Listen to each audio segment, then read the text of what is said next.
bay buôn không có muốn bơm bay trời ơi ông ôn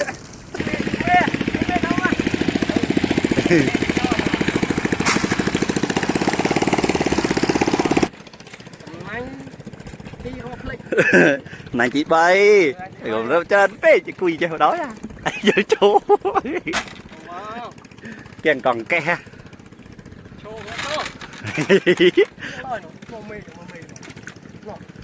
tớ mê đăng mê pro liên một tiếng là bóng vốn rồi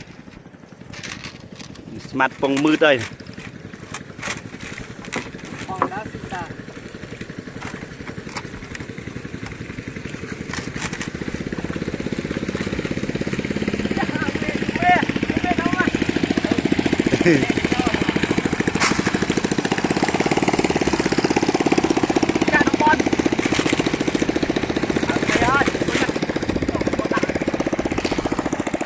chặt bon đã lốp tấu kia tên nào nữa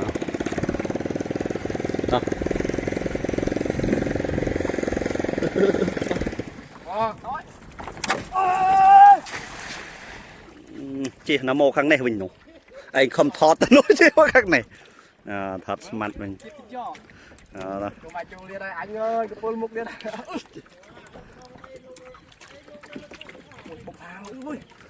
thấy ấy bốc mà dù bong trái khai phô một khai đọt trái vậy sao mặt đeo cả này bóng rồi anh nhảy vô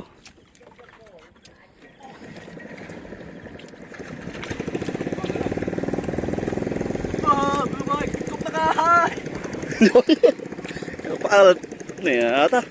anh đang ngồi ấy nữa chứ và vạ với mình lốp tê thơ đây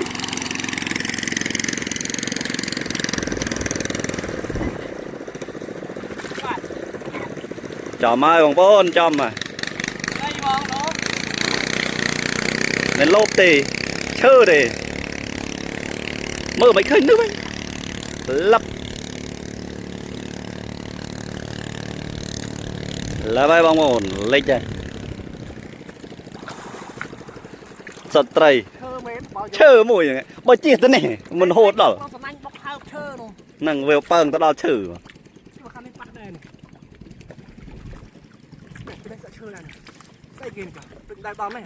đấy đâu này cho pâng tụ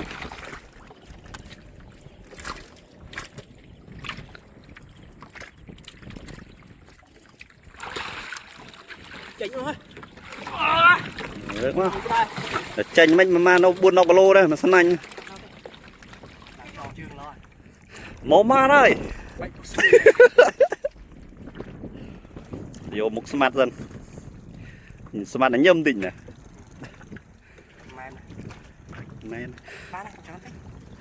vì tôi vẫn đang ăn mình tên chơi chứ nè nấu chắc ta mở phủ mò à thiếu à đừng ơi khơi tao đó ọt bắn ấy bay buôn không có muốn bơm bay